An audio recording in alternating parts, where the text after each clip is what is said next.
আসসালামু আলাইকুম। দেশ বিদেশ টিভি থেকে হুসেন বলছি। আমার চ্যানেলে সবাইকে স্বাগত। একটা প্রশ্ন আছে যে তারেক জিয়া কখন ফিরবেন দেশে? সবাই জানেন দীর্ঘদিন যাবৎ তারেক জিয়া লন্ডনে বসবাস করেন এবং তার নামে অনেক মামলা ছিল, এখনো কিছু আছে। তবে অনেকেই মনে করছেন যে মামলা নিষ্পত্তি হলেই তারেক ফিরবেন এবং এখানে তার ফিরতে কোনো বাধাও নেই। এখন তারেক জিয়া যখন ফিরবেন স্বাভাবিকভাবেই বিএনপি মধ্যে একটা মানে উদ্যম আসবে এবং বিএনপির একটা জাগরণ আসবে। কিন্তু অনেকেই মনে করতে পারেন যে বিএনপি মাঠে নামলে, তারেক জিয়া আসলেই আওয়ামী লীগ আরো বেশি কোণঠাসা হয়ে যাবে, আরো বেশি আত্মগোপনে চলে যাবে, অনেককে বিদেশ পাড়ি দিতে হবে আরো মানুষকে। কিন্তু ঘটনাটা সেরকম না। কেন না? কারণ বিএনপি বাংলাদেশের বড় একটি দল। এটা রাজনৈতিক প্ল্যাটফর্ম, বিভিন্ন ধরনের মানুষ আছেন সেখানে। এবং সবচেয়ে বড় কথা হলো বিএনপি হচ্ছে একটি রাজনৈতিক দল, অনেক প্রক্রিয়ার মাধ্যমে তারা আজকের এই অবস্থানে এসছে এবং রাজনীতির চাল, রাজনীতির কলা কৌশল এগুলো তারা জানে এবং জানে বলেই সেটা আওয়ামী লীগের জন্য সুবিধা। কারণ এখন যারা মাঠ কাঁপিয়ে বেড়াচ্ছেন, সরকারের মধ্যে আছেন ছাত্ররা, তারা তো রাজনীতিতে অভিজ্ঞ না।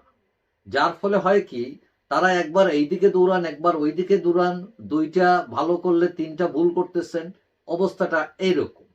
তো এদের সাথে খেলে মানে খেলাটাও ডিফিকাল্ট। এখন এই যে পরিস্থিতি, এই পরিস্থিতিতে মানে বোঝা যাচ্ছে অনেকটা রাজনীতি এগিয়ে যাচ্ছে ওই শিশুদের দ্বারা, শিশু নেতৃত্ব। যার ফলে বিএনপি বেকায়দায় আছে, আওয়ামী লীগ তো আছেই, অন্যান্য দলগুলো আছে। কারণ রাজনীতি খেলতে হয় রাজনীতিবিদদের সাথে।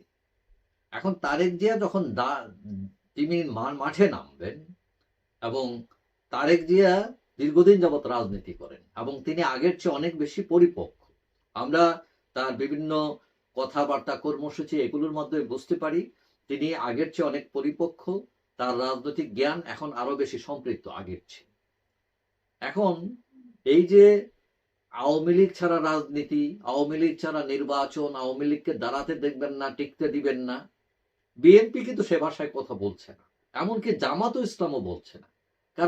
কারণ এরা রাজনৈতিক দল, এরা জানে যে কোন দলকে এইভাবে ঠেকানো যাবে না। রাজনীতিকে ঠেকাইতে হয় রাজনীতি থেকে, ভোটের মাঠে, এবং সেটা ওইসব দল জানে। এখন বিএনপিতে যদি তারেক জিয়ার আসার কারণে জাগরণ তৈরি হয়, জাগরণ তৈরি হবে আওয়ামী লীগও। কারণ তারেক জিয়ার ফেরাটা হচ্ছে আওয়ামী লীগের জন্য পজিটিভ। কারণ আওয়ামী লীগও তখন রাজনীতির ধারায় ফেরার পথ তৈরি হবে। কারণ এখন চলছে অস্থিতিশীলতা, একটা হঠকারিতা, মানে এই দিকে দৌড়ায়, ওই দিকে দৌড়ায়, এখন এক কথা তখন এক কথা, এই করতে দিব না, মানে গায়ের জোরে রাজনীতি যেটা। কিন্তু এটা তো বেশি দিন টিকে থাকা যায় না। ওই যে পিপিলিকার পাখা উঠে মরিবার তরে, ব্যাপারটা অনেকটা সেই রকম। সুতরাং তারেক জি আসলে এটা আমি মনে করি আওয়ামী লীগের জন্য পজিটিভ। কারণ বিএনপি যখন যখন মাঠে নামবে, তারা কিন্তু রাজনৈতিক ধারাই নামবে এবং সেটা আওয়ামী লীগের জন্য সুবিধা। কারণ আওয়ামী লীগ একটি বড় দল, সে তার রাজনৈতিক ফরম্যাটই ফিরতে চায়। তো এটা তার জন্য সুবিধা হবে এবং বিএনপির জন্য সুবিধা। কারণ বিএনপি এদের সাথে খেলে খুব একটা আনন্দ পাইতেছে তা কিন্তু না, তারাও অনেক কোণঠাসা অবস্থায় আছে।